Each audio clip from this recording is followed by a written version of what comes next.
Sans plus attendre, plongeons-nous dans la vidéo qui prouve que le cancer est une infection parasitaire.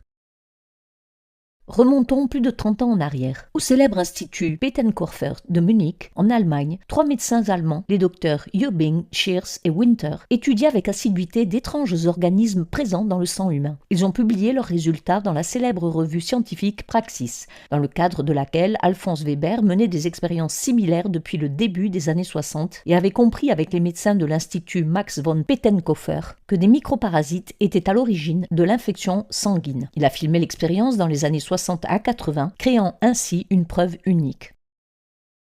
Les microparasites décrits par le Dr Weber, que vous pouvez voir ici, se trouvent dans les tissus de tous les patients atteints d'un cancer. Voici quelques exemples. Vous pouvez voir ici un échantillon de sang qui a été séché. Le patient souffre de leucémie.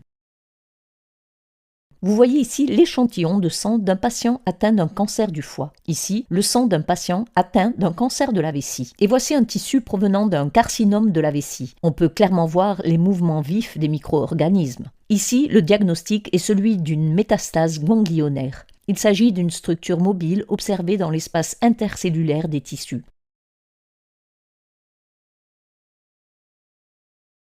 Voici un échantillon de sang prélevé après une chirurgie chez une patiente atteinte d'un cancer du sein. On observe un leucocyte en train de mourir. Le diagnostic révèle des microparasites actifs dans les tissus tumoraux.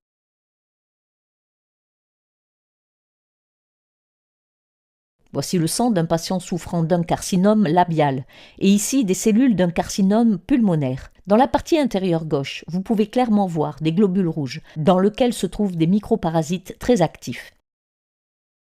Ici, une cellule tumorale provenant d'un carcinome de la vessie. Vous pouvez clairement voir des vacuoles, des structures en forme de corde.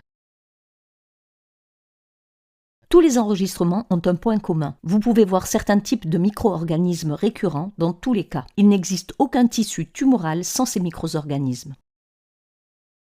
Dans le sang des patients atteints de cancer, on observe très fréquemment des microparasites actifs.